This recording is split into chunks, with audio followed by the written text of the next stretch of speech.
Hello students. ये वाली video बहुत इंपॉर्टेंट है। इसमें हम 8.3 जो एक्सरसाइज है अभी उससे रिलेटेड हम एग्जांपल्स करेंगे और बहुत इंपॉर्टेंट है। ये ट्रिग्नोमेट्री इंपॉर्टेंट इसलिए भी है क्योंकि आपको फ्यूचर में भी काम आने वाली है बहुत चीजें। ठीक है। ये नहीं कि 10th क्लास है और मैथ्स है और मार्क्स लेने हैं हमें खूब सारे, वो बात डिफरेंट है। लेकिन ये भी आगे फ्यूचर में भी जो आपके सब्जेक्ट्स आएंगे, कोई अगर इंजीनियरिंग करता है बच्चा तो उसके में भी मैथ्स से रिलेटेड बड़े सारे चीजें ट्रिग्नोमेट्री से रिलेटेड आती हैं। ठीक है। तो इसीलिए हमें बेसिक कंसेप्ट सीखना बहुत जरूरी हो जाता है। तो हम स्टार्ट कर रहे हैं फिलहाल 8.3 का एक बेसिक स्ट्रक्चर जिसमें लिखा हुआ है trigonometric ratios of complementary angles. Trigonometry ratios of complementary angles. ठीक है। तो अब आपको मालूम होगा, आपने प्रीवियस क्लास में भी पढ़ा है कि जो अ, दो एंगल कॉम्प्लीमेंट्री होते हैं जब उन दोनों का एंगल का सम 90 डिग्री होता है ना। यही पढ़ा था ना आपने कि जो भी दो एंगल है उनका सम जब 90 डिग्री होता है तो उनको हम कहते हैं कॉम्प्लीमेंट्री एंगल है। जैसे मैं आपको एक बताता हूँ, ये मैं बनाता हूँ एक, आपकी बुक में भी ये बना हुआ है। ठीक है। तो हम समझते हैं कि एक्चुअली में क्या है ये, इसके अंदर है क्या, ये trigonometry ratio of complementary angles है क्या। तो देखो, पहले 5-7 मिनट तो आपको बोर लगने वाले हैं, लेकिन आपको समझ आ गया ना तो आप कभी नहीं भूलेंगे। और अगर समझ नहीं आया तो कोई बात नहीं, मैं आपको याद करने का तरीका बता दूंगा। याद करना भी बड़ा आसान है। तो कई बच्चे सोचते हैं कि हम याद कर लेंगे वो बेटर है। तो वो आपके ऊपर डिपेंड करता है, आप उसको अच्छे से समझना चाहते हैं या उसको याद करना चाहते हैं। ठीक है। तो पहले मैं एक समझने वाला तरीका समझा रहा हूँ आपको, उसके बाद आप उसको याद करने वाले तरीके से देख लेना। ठीक है। तो आपको पता है कॉम्प्लीमेंट्री एंगल में यहाँ पर बी मैंने 90 डिग्री लिया है, तो क्या हुआ, इसका मतलब एंगल ए और एंगल सी का सम कितना होगा, 90 डिग्री होगा। क्लियर है आपको, इसमें तो कोई कोई इशू नहीं है। ठीक है। अब देखो, साइन ए की वैल्यू क्या होगी। साइन ए शॉर्टकट, पंडित बद्री प्रसाद हर हर बोले। ठीक है। साइन ए की वैल्यू मैं लिख देता हूं। साइन ए की वैल्यू हमने क्या करा था, परपेंडिकुलर अपॉन हाइपोटेन्यूज। परपेंडिकुलर क्या होता है, इसके सामने वाला परपेंडिकुलर है, हाइपोटेन्यूज यही है, तो it means BC upon AC. ठीक है, कोई डाउट नहीं है। कॉस ए की वैल्यू क्या होगी, बेस अपॉन हाइपोटेन्यूज, तो बेस ये है, हाइपोटेन्यूज। और टेन ए की वैल्यू क्या होगी, परपेंडिकुलर अपॉन बेस, ये रहा परपेंडिकुलर ये रहा बेस। ठीक है, इसमें कोई किसी को डाउट नहीं है। बाकी हम आगे भी वैल्यू लिख लेते हैं, ये लिखनी जरूरी है आपको समझाने के लिए मैं लिख रहा हूं। मुझे मालूम है आप लोगों को आती है, लेकिन आप फिलहाल इसको समझ लीजिए। कोसेक ए को बताइए इसका उल्टा होता है, तो सिंपली मैं लिख ही सकता हूँ ए सी अपॉन बी सी। सी के नहीं हो जाएगा A C upon A B, और कॉट ए हो जाएगा A B upon B C. ठीक है। तो ये बेसिक बेसिक स्ट्रक्चर आपने समझा हुआ है। ठीक है। अब हम बात करते हैं एंगल सी की। तो देखो, मैं इसे बताता हूं एंगल सी क्या है बेसिकली, 90, ये इधर जाके माइनस हो जाएगा। ठीक है, कोई दिक्कत नहीं है ना, सी को हम 90 माइनस ए भी लिख सकते हैं। तो फिलहाल ऐसे ही लिख लेते हैं, सी इज इक्वल टू 90 माइनस ए। क्यों यूज हो रहा है मैं आपको बताता हूं। ठीक है, तो उसमें कोई प्रॉब्लम नहीं है। सी हम साइन सी को लिखने की बजाय, ठीक है, साइन सी को लिखने की बजाय सी की जगह मैं लिख सकता हूँ ना 90 माइनस ए, कोई इश्यू तो नहीं है ना इसमें। तो मैंने यहाँ लिख दिया 90 माइनस ए। ठीक है, इसका मतलब ये समझ लो ये साइन सी ही है। मैं फिलहाल लिख भी देता हूँ, ये साइन सी ही है। ठीक है। तो साइन सी का मतलब हमें ये वाले एंगल की बात कर रहे हैं। ठीक है। इसके अकॉर्डिंग क्या फॉर्मूला होगा, इसके अकॉर्डिंग परपेंडिकुलर अपॉन हाइपोटेन्यूज। इसका मतलब परपेंडिकुलर क्या होगा, एंगल के सामने वाली लाइन जो होती है परपेंडिकुलर होती है। It means A B upon A C. कोई डाउट, कोई डाउट नहीं है। उसके बाद में बात करता हूं कॉस सी की, या 90 माइनस ए की, या मैं इसको कॉस सी भी लिख देता हूं। आप लोगों के लिए लिख रहा हूं, अदरवाइज सी की जगह 90 माइनस ए भी लिख सकते हैं। ठीक है, ये इजी रहेगा आपको समझने के लिए, और कुछ नहीं है। कॉस की वैल्यू, कॉस सी की जब हम बात करेंगे तो बेस अपॉन हाइपोटेन्यूज। बेस क्या होगा, ये एंगल इस पर बना हुआ है तो बेस हो जाएगा इस बार बीसी, और हाइपोटेन्यूज हो जाएगा AC। ये सब कुछ मैं आपको बता चुका हूं ऑलरेडी, ठीक है। और उसके बाद 10 90 माइनस ए परपेंडिकुलर अपॉन बेस, परपेंडिकुलर ये रहा, सॉरी परपेंडिकुलर ये था और बेस ये था इस टाइम BC, मतलब 10C की वैल्यू बात की थी, ठीक है। उसके बाद मैं यहां पर लिख देता हूं कोसेक, फिलहाल मैं 90 माइनस ए ही लिख रहा हूं, मैं कोसेक C नहीं लिख रहा। और यहाँ पर सेक 90 माइनस ए और यहाँ पर कॉट 90 माइनस ए, ठीक है। तो कोसेक सी क्या होगा, ऑब्वियसली इसका उल्टा हो जाएगा, AC अपॉन AB। सेक क्या होगा, इसका उल्टा हो जाएगा AC अपॉन BC। और ये क्या हो जाएगा, इसका उल्टा BC अपॉन AB, ठीक है। तो दो स्ट्रक्चर से तरीके से मैंने वैल्यू निकाली है, एक स्ट्रक्चर ये है और एक स्ट्रक्चर ये है, ठीक है। तो मैं फिलहाल यहाँ पे साइन C को मिटा रहा हूं, बस ये ध्यान रखना है साइन C ही है। ऑब्वियसली 90 माइनस ए का मतलब क्या है, 90 माइनस ए क्या है, C है, ठीक है। तो अब देखो, अब ना हम इन दोनों को कंपेयर करते हैं, इन दोनों को कंपेयर करते हैं। AB अपॉन AC ये कहां आ रहा है, कहीं पर वो नजर आ रहा है आपको, AB upon sorry BC upon AC यहां पर नजर आ रहा है, BC अपॉन AC, है ना। तो इसका मतलब ये है कि जो साइन A है वो किसके इक्वल है, वो है cos 90 माइनस A के इक्वल, ठीक है। यही आपको समझना है, यही इंपॉर्टेंट है इसमें समझने वाला। अब इसकी बात करते हैं, AB upon AC, AB upon AC आपको कहां मिल रहा है, आपको ये रहा AB अपॉन AC, है ना। तो इसका मतलब साइन 90 माइनस A क्या है, cos A, ठीक है। तो जिनको समझ नहीं आया, फिलहाल तो मैंने इसमें कुछ ऐसी चीज कराई नहीं कि समझ ना आए, लेकिन फिर भी जिसको समझ नहीं आया वो याद रख ले, cos 90 माइनस ए क्या होता है, साइन ए, साइन 90 माइनस ए क्या होता है, cos ए, ठीक है। बस और कुछ नहीं, ध्यान रखना। अब जिसको समझ आ रहा है फिलहाल वो समझ लीजिए। अब हम बात करते हैं इसकी, AB upon BC, sorry AC upon BC, AC upon BC कहां नजर आ रहा है आपको, AC अपॉन BC यहां पर नजर आ रहा है।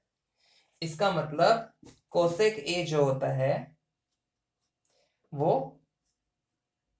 इक्वल होता है सेक 90 माइनस ए के।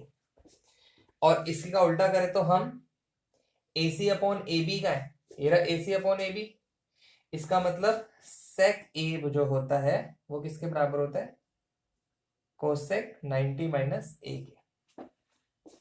और ऐसे ही इसकी बात करें हम BC upon AB, BC upon AB ये रहा, तो मीन्स 10A जो होता है वो होता है cot 90 माइनस ए के इक्वल, और ये वाला जो है cot A जो होता है वो होता है 10 90 माइनस ए के इक्वल, ठीक है।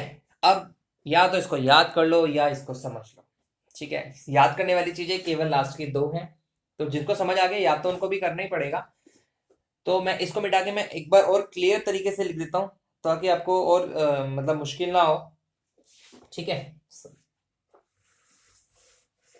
साफ साफ लिख देता हूं, बुक में भी दिया हुआ है, बुक में आपको बोल्ड करके दिया हुआ है क्योंकि वही चीज इंपॉर्टेंट है। Sign 90 minus A cos A, यही याद रखना है आपको, साइन 90 माइनस ए क्या होता है, कॉस ए, और कॉस 90 माइनस ए क्या होता है, साइन ए, ठीक है। उसके बाद बस ये ध्यान रखना साइन और कॉस का पेयर बनता है, 10 90 माइनस ए क्या होता है, कॉट ए, और कॉट 90 माइनस ए क्या होता है, टेन ए, ठीक है। और सीकेंड 90 माइनस ए क्या होता है, कोसेक ए, और कोसेक 90 माइनस ए क्या होता है, सीकेंड ए, ठीक है। तो ये आपको याद रखना है। अब ये आपको याद हो गया, इसका मतलब आपकी पूरी की पूरी एक्सरसाइज फटाक से हो जाएगी, कोई भी प्रॉब्लम नहीं आएगी क्वेश्चन में। ठीक है, और हम स्टार्ट भी कर देते हैं। जैसे एग्जांपल 9 है, सबसे सिंपल से एग्जांपल दिया है 1065 अपॉन cot 25। मैं यहाँ पे कर देता हूँ 1065 अपॉन cot 25। तो अब आपको समझ आ गया होगा कि हमने 0 की वैल्यू निकाली थी, 30 की निकाली थी, 45 की, 60 की, 90 की। तो बाकी वैल्यू कहाँ चली जाती है? तो बाकी वैल्यू कहीं ना कहीं इसी के अंदर होती है। ठीक है, बस हमें देखना पड़ता है। अब जैसे क्वेश्चन आ गया 1065 अपॉन cot 25। ठीक है, तो देखो इसको हम इसको चेंज करते हैं। हम 1065 को एज इट इज लिखते हैं। और अभी क्या ये कॉट थीटा है, इसको मैं मान लेता हूं कॉट थीटा। मींस 25 को मैंने थीटा माना है और कुछ नहीं माना। तो कॉट थीटा आपको कहीं नजर आ रहा है इसमें? ये आ रहा है कॉट थीटा, ये ना कॉट थीटा। कॉट थीटा को हम क्या लिख सकते हैं? 1090 माइनस थीटा। इसका मतलब इस कॉट थीटा को मैं लिख सकता हूं 1090 माइनस, सॉरी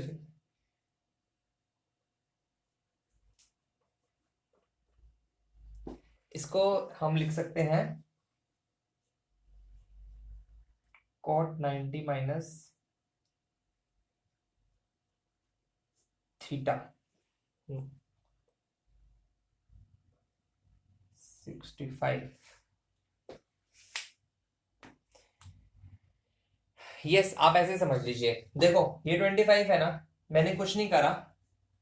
25 को जस्ट मैंने लिखा है 90 माइनस 65, लिख सकते हैं। 90 माइनस 65 भी 25 होता है ना, और कुछ नहीं चेंज करा। कोट को मैंने कोट ही लिखा है, 25 को लिख दिया मैंने 90 माइनस 65, सिंपल। उसके बाद देख लीजिए अब कॉट 90 माइनस थीटा, ये क्या है? ये थीटा ही था ना। तो 90 माइनस थीटा क्या हुआ? कॉट 90 माइनस थीटा क्या होता है? Tan theta. इट मींस ये बन गया टेन थीटा। थीटा हम ये वाला लेंगे, सेम हो गया, कैंसिल हो गया, आंसर कितना आ गया? 1। ठीक है, ऐसे ही आपके क्वेश्चन है, मुश्किल नहीं है क्वेश्चन। जैसे अगला अगला क्वेश्चन करते हैं। अगला समझ लीजिए, थोड़ा और अच्छे से समझ आ जाएगा आपको। जो एग्जाम्पल नंबर 10 दिया हुआ है आपकी बुक में, हमें लिखा हुआ है उन्होंने sine 3a is equal to cos a minus 26 degree. ठीक है, तो अब देखो ये है sine 3a sine theta. Sine theta को हम क्या लिख सकते हैं? साइन थीटा को हम लिख सकते हैं कॉस 90 माइनस थीटा, है ना। साइन थीटा को हम लिख सकते हैं कॉस 90 माइनस थीटा। क्लियर है?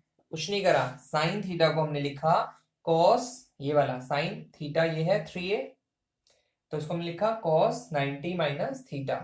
Cos 90 minus theta sine theta, cos 90 minus theta. Cos 90 minus theta क्या होता है? साइन थीटा होता है।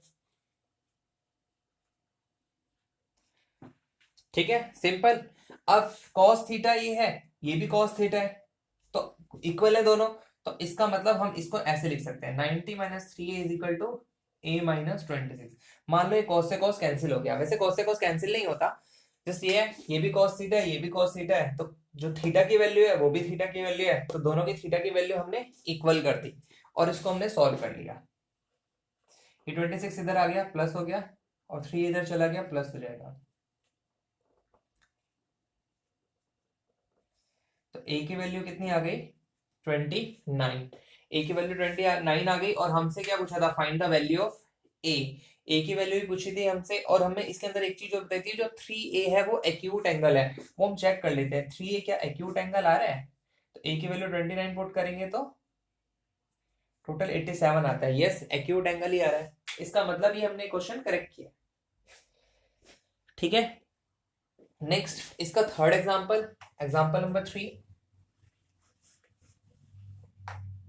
एग्जाम्पल 3 में दिया हुआ है express cot 85 plus cos 75 in terms of trigonometric ratios of angles 0 between 0 and 45।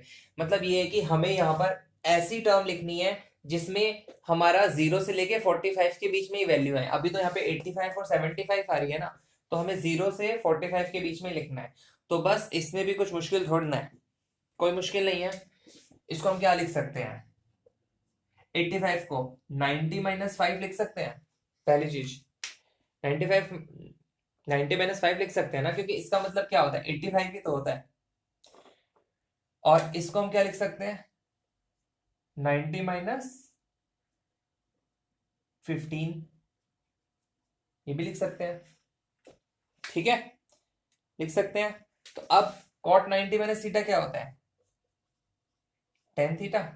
और cos 90 माइनस थीटा क्या होता है, sin थीटा।